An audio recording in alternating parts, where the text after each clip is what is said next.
State of Play this week features the battling cousins, and we mean Greg Lavelle and Steve Martelli. Greg is the House Minority Leader and State Rep from Sharpley. Steve is the Democrat in Wilmington City Council. And speaking of Wilmington, you know, WDEL had most of the Democratic mayoral candidates in a debate who are running for mayor of Wilmington this fall. Steve, you were among the 400 some plus people that attended. I was, yes, I was indeed. You know, what did you take away from the debate? I know you were there, and there was obviously crime was a big topic. The city's $5 million shortfall was kind of touched upon. Anything strike you? Well, I mean, I think clearly what I've been saying all along with regards to Bill, it's going to be an uphill battle for him. I mean, folks are just going to continually hammer the past, what's going to end up to being the past 12 years, of which Bill has been the right-hand man there for Mayor Baker, and I think that's going to be a tough thing to overcome. And you're talking about Bill Montgomery. Bill Montgomery, his chief excuse me, yeah, his mayor's chief of staff. You know, every issue that folks have with regard to the current administration, they're going to look right at Bill, and I think that's just really difficult for him. I don't know how he's going to overcome it, to be perfectly frank, because as well educated as he is with regards to the machinations and the maneuverings within city government, there's still that association, and he wasn't really clear. A lot of folks want wholesale change in this next go round, and he was sort of on the fence with regards to whether or not he would retain or not retain the current directors and deputy directors, which a lot of folks in the community see as a lot of the issues that they face and the challenges that they face as taxpayers and as residents. You know, in my opinion, in order for Bill to be successful, he needs to distance himself completely and say, "I want a clean house," and I don't think he's willing to do that, and it's going to be a difficult battle for him. Did you feel as if the other candidates were ganging up on him? I don't think it was pick on Bill Montgomery. I think it was pick on the previous administration of which Bill's associated with.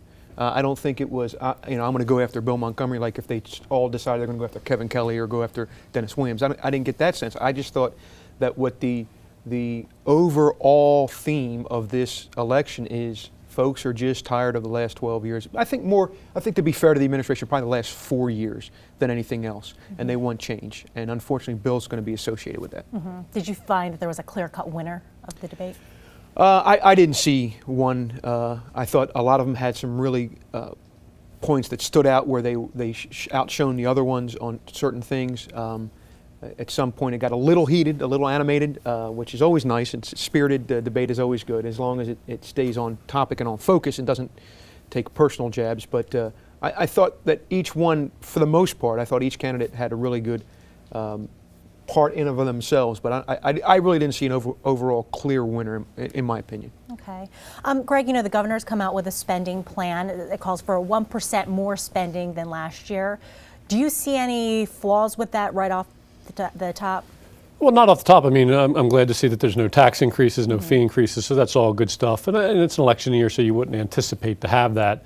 So we'll let the process in terms of the budget hearings and people delving in to see where what has been cut, because if you have sort of door openers that are typically 3%ish and you have a 1% budget growth and something happened, there's some good budget gimmicks that fell on the governor's lap. The fact that 27th pay, for instance, was an additional $54 million from last year that doesn't need to be spent on that issue this year, so it's there to give some maneuvering. So he's had some good fortune that way, but nothing overly objectionable to the budget. There was some nice recognition of some nonprofit contract service providers who've been looking for increases for years and who will get some, and I believe deserve some. So that's good. You know, the challenge again is that next year there's the sunset come off all the tax increases that went in 3 or 4 years ago. So, you know, if we spend every dime we get, that's an acknowledgement that those sunsets are not going away and that they were permanent tax increases. You'll have the roll-off again next year of the race to the top money, so we'll start taking that in. That's about $10 million a year. So I mean, I know the governor is aware of that, and we've discussed it. So, you know, there was kind of some heat on the $13 million that he'd proposed in his State of the State for like new biking trails, new hiking trails. What's your take? And either of you could chime in. Well, as long as they're spent in the area that I represent, I think it's fine. No, just kidding. That's going to come back to haunt me on YouTube. Yeah. Huh? You know, it's worthy of debate. I mean, he did get a lot of interest in it last year. I can't remember what the number he put in last year, sort of towards the end. You know, is it appropriate? Sure. You know, I think you have to look at some of the policies. For instance, some of my downstate colleagues have mentioned that, you know, that the requirements for development now is you have to put bike lanes. You know, if there's a fire station, for instance, that's being built out, sort of not in the middle of nowhere, but it's not a heavily pedestrian traveled path. And there's this requirement that bike lanes go in. Well, it's nowhere. So I think that's the kind you have to look at. You know, do you do extensions? Do you pave some paths that are to make them more accessible for people that are gravel? You can argue, should it be 13, should it be 6? Absolutely. And you also can look at the governor's infrastructure fund, which is $55 million, and say, hey, should that be taken down some? I mean, none of that money's really been spent yet, about $4 million. And so I have bigger concerns with that fund and that amount than to recognize that some people would object to the bike pass, but, you know. And I got to say, I agree a little bit with what Greg said, but I'm going to go to the extreme in that as a bicyclist, as an avid bicyclist, and recognizing that the state of Delaware is not a very bike-friendly state, and it's very, very dangerous out there for folks out on the road, you know, those of us who ride bicycles. I'd say absolutely throw $15 million at it. You know, I'm sure there's other places you can cut. I'm sure Greg likes that. Yeah, and I think that's where the common sense comes in. And I noticed Steve has a tie on today, so I don't know where I lost my common sense. You can thank your mother for that on air. My mother will be talking to your mother. But I bike with the family and things like that. And we love to go through the Alapocas Woods and all around in North Wilmington where we live. But sometimes I see bicyclists saying, well, we should have this free access on every road. Well, you can't have it on every road. I mean, you can't have it on Falk Road. You can't have it on. And so, you know, you have to use some common sense. I get that, but there's a lot of places that you just that it's completely unsafe, and you got to make room for bicyclists, for both families and the sports cyclists. Yeah. I mean, but it's not going to be a Tour de France. Right, right. Okay, well, Greg, you have been busy. You know, you have a couple interesting bills in the works, and one of them is that state employees should release their records if they have second jobs. You want to talk about that? Well, yeah, I'll talk about that briefly. That was really more as a result of an Attorney General's ruling that said that a bill we passed 10 years ago that dealt with FOIA with respect to public infrastructure and things like that after 9/11 to say you just can't come and say I want the plans for the city of Wilmington, or, you know, the state building in Wilmington, and therefore I can blow it up easier. And somehow they interpreted this request from the News Journal to get records for a state employee who's also a state legislator, and said, you know, that's not the intent of the legislation. So it was an attempt to clarify it. And it was really just for state legislators who are also state employees. I'm not looking to have every state employee's records be FOIAble. I think that's unfair. You can have spats with neighbors, and you can see it kind of getting silly. It's incumbent upon the supervisor to make sure the person's where they are and when they should be there. It's more challenge when you're a state representative to have a supervisor, you know, who's the boss. It's a fundamental problem. And also put in some legislation to require that our regulations be reviewed every 5 years. I mean, you know, regulations get put together, they get put on the shelf, and they often get forgot about. And many other states do regular reviews.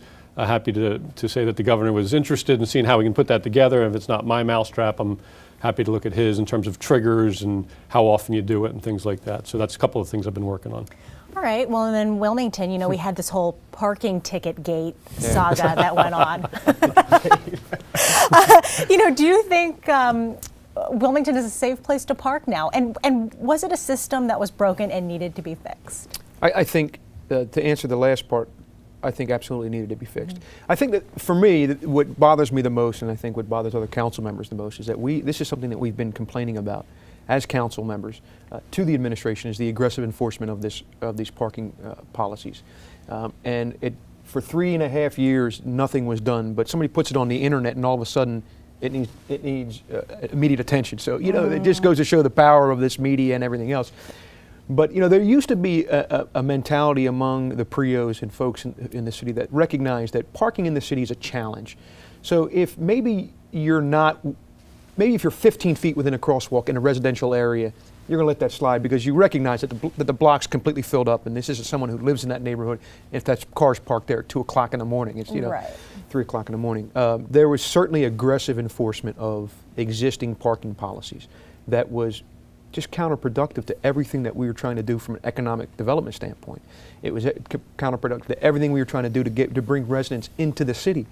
You know, Wilmington's a bit of an interesting place where, you know, Wilmingtonians will drive to Philadelphia and pay $30 to park in a lot or $20 to park in a lot in Philly, but they'll complain and they'll be apprehensive about going downtown and pumping quarters into a parking meter. And I get that. I understand that. Well, it's a $40 ticket. And it's a $40 ticket that results, which I'm probably going to get here shortly. Yeah. I'm probably going to get one here shortly. My meter's running out. But the problem is that there has to. I understand enforcement, but the aggressive enforcement that I saw, where folks were literally going down and measuring the distance between the curb and the wheels of parked cars in order to meet this quota that was implemented. That kind of stuff is not conducive to economic development whatsoever. Not only does it prevent folks from coming in and patronizing the businesses, but as a business owner, why would you want to come in where you know that your customers and clients are going to get run out of town or they can't access you? There's a ton of horror stories of business owners bagging baggage at 9th and West, a linchpin of downtown businesses for years, ended up leaving the city and going out permanently to Greenville because of the parking issue. I mean, that kind of stuff is not acceptable. And when they reached out to the city, they got less than nice responses from them. And so that kind of stuff just can't continue to happen. I mean, I'm glad that Ken Grant was successful in starting the conversation and seeing the changes that were implemented, but they were a long time coming. And unfortunately, I'm afraid that it may be a little bit too little too late. Well, in full disclosure, I've had my fair share of city parking tickets. All right, thank you so much, guys. Representative Greg Lavelle and Wilmington City Councilman Steve Martelli, thanks again for being here on State of Play.